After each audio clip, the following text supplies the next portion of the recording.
Morning, church. For those of you who don't know, my name is Chris Kidd, and this morning we're going to spend some time in Genesis 37, just preparing our hearts before the tithe and offering. Just kind of recapping the story. In Genesis 37, we're picking up Jacob and his family, his 12 sons, and his favorite son, Joseph, is his youngest son. And he loves Joseph the most, and he's made him a robe. And all of his brothers are starting to get pretty jealous and upset. And then Joseph starts having dreams about his younger brothers bowing down to him. And they get more jealous. And so one day they're out shepherding their flock, and they see Joseph coming, and they basically decide that they're going to kill him. And so they grab him, they throw him in a pit, and decide that there's no point in killing him because they have to cover it up, and so they figure they can get some money out of it. So they sell him into slavery.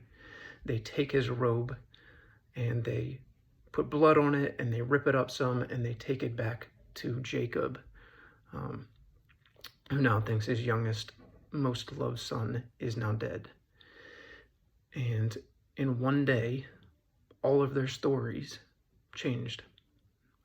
The way in which each of them is going to relate to Jesus changed in one day. For Joseph, that was his family, and they betrayed him. And so what does it look like to have your friend or your family betray you, and to walk in that? Just struggles of, where do I belong? Who do I belong to?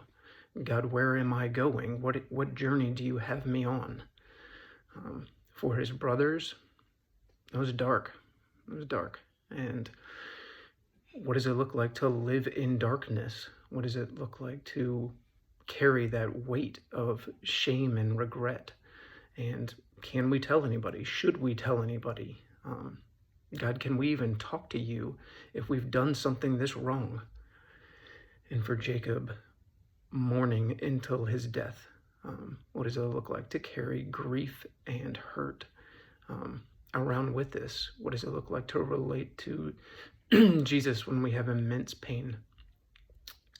And as we come to the tithe and offering, we are basically saying, God, take all of us, including our money, because you are willing and we're willing to enter into our story independently.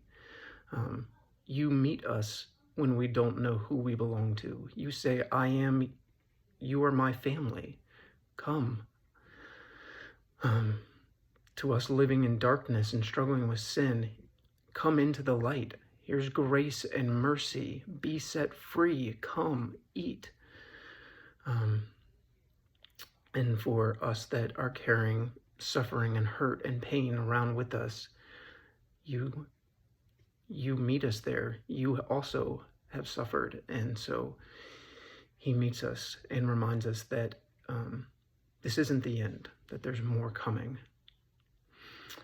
And there's also a bigger story happening. And when we do the tithe and offering as well, just like in Genesis 37, God is ultimately saving his people by sending Joseph to Egypt to be in charge of the food, so that ultimately he saves his family and God's chosen people from starvation.